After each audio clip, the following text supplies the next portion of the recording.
दुनिया की सबसे पहचानी जाने वाली प्राचीन संरचना के बारे में हम ये मानकर चल रहे हैं कि उसकी कहानी हमें पूरी तरह पता है। गीजा का महान पिरामिड एक ऐसा नाम जो स्कूल की किताबों, डॉक्यूमेंट्रीज और तस्वीरों में इतनी बार दोहराया गया है कि लगता है इसमें अब कुछ नया बचा ही नहीं। लेकिन जब इतिहासकार और इंजीनियर इस संरचना को गहराई से अध्ययन करते हैं तो एक असहज करने वाली बात सामने आती है।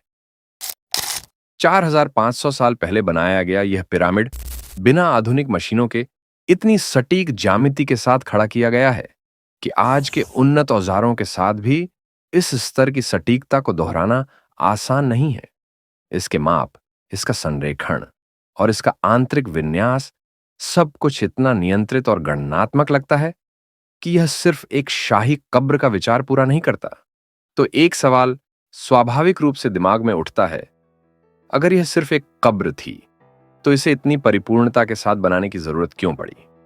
और जैसे जैसे हम इस वीडियो में आगे बढ़ेंगे तुम्हें समझ आएगा कि महान पिरामिड के बारे में कुछ बातें ऐसी हैं जिन्हें या तो नजरअंदाज कर दिया गया या फिर जानबूझकर कभी विस्तार से चर्चा ही नहीं की गई। स्कूल की किताबें कहती हैं कि स्लेव्स ने इसे बनाया, लेकिन रीसेंट एक्सकैवेशंस ये क्लियरली दिखाती हैं कि जो लोग यहाँ काम कर रहे थे वो ट्रेन्ड वर्कर्स थे, उनके लिए प्रॉपर हाउसिंग थी, मेडिकल केयर थी और उनकी डाइट भी स्ट्रांग थी।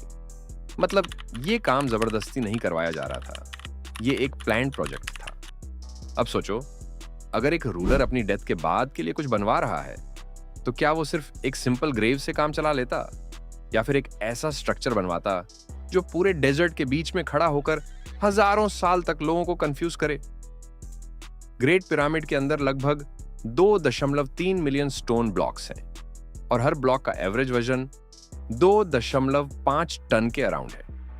ये ब्लॉक्स आसमान से नहीं गिरे, इन्हें कट किया गया, ट्रांसपोर्ट किया गया और फिर एक स्पेसिफिक ऑर्डर में प्लेस किया गया। कंस्ट्रक्शन के लिए अराउंड 20 से 25 साल का टाइम माना जाता है। इसका मतलब ये हुआ कि हर दिन hundreds of blocks perfectly set किए गए। ये काम सिर्फ मसल से नहीं होता, ये प्लानिंग से होता है।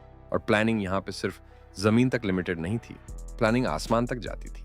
Great pyramid almost perfect true north के साथ अलाइन करता है, इतना एक्यूरेटली कि मॉडर्न जीपीएस टूल्स भी कभी-कभी उतनी प्रिसीजन नहीं दे पाते। उस टाइम कंपास एग्जिस्ट ही नहीं करता था, तो डायरेक्शन कैसे डिसाइड की गई? आंसर स्टार्स में छुपा है। एंशिएंट इजिप्शियंस ने रात के आसमान को यूज करके जमीन का मैप बनाया।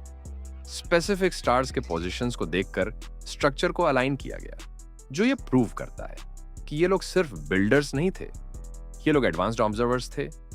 ये एस्ट्रोनॉमी हॉबी नहीं थी, ये प्रैक्टिकल साइंस थी। अब अगर स्टोन्स की बात करें तो ज्यादा लोग सोचते हैं कि सब ब्लॉक्स रफ थे, लेकिन ये आधा सच है।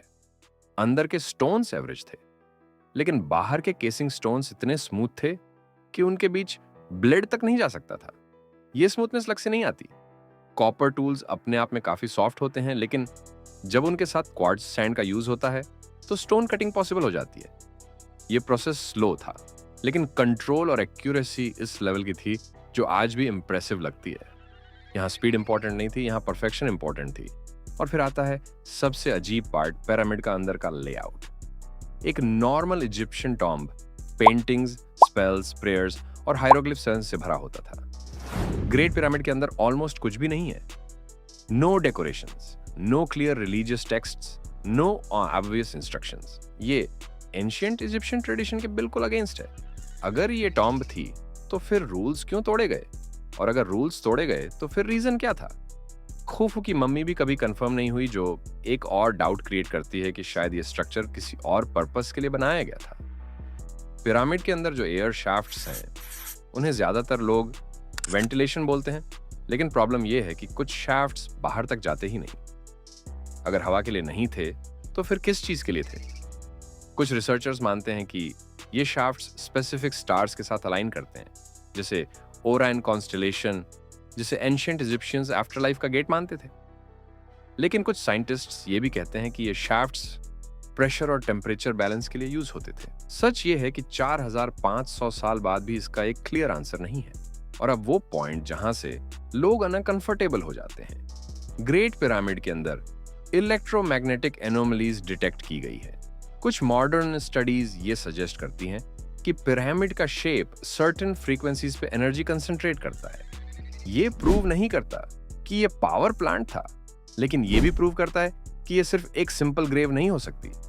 इतनी प्रिसाइज जियोमेट्री, इतनी स्पेसिफिक लोकेशन, इतनी एडवांस्ड अलाइनमेंट, ये सब सिर्फ कोइंसिडेंस नहीं लगता। एंशिएंट इजिप्शियंस शायद इलेक्ट्रिसिटी नहीं जानते थे, लेकिन एनर्जी, वाइब्रेशन और रेजोनेंस के कॉन्सेप्ट्स उनके लिए कंप्लीटली अननोन भी नहीं थे। सबसे डिस्टर्बिंग बात यह है कि हम आज भी ये अस्यूम करते हैं कि पुराने लोग कम इंटेलिजेंट थे, सिर्फ इसलिए क्योंकि उनके पास मॉडर्न गैजेट्स नहीं थे। ग्रेट पिरामिड इस असम्पशन को साइलेंटली डिस्ट्रॉय करता है। ये हमें ये नहीं दिखाता कि एंशिएंट लोग एलियंस की हेल्प से कुछ कर रहे थे। ये हमें ये दिखाता है कि ह्यूमन इंटेलिजेंस को हम खुद अंडर एस्टिमेट करते आए हैं, और ये सिर्फ शुरुआत है। कल हम माचू पिच्चू देखेंगे, एक ऐसी जगह जो अर्थक्वेक जोन में होने के बावजूद आज भी खड़ी है, बिना सीमेंट के, बिना मॉडर्न इंजीनियरिंग के। और जब तुम समझोगे कि वो कैसे पॉसिबल हुआ, तो तुम अपनी मॉडर्न बिल्डिंग्स को देखकर एक बार जरूर सोचोगे कि शायद हम इतने एडवांस्ड नहीं हैं जितना हम खुद को समझते हैं।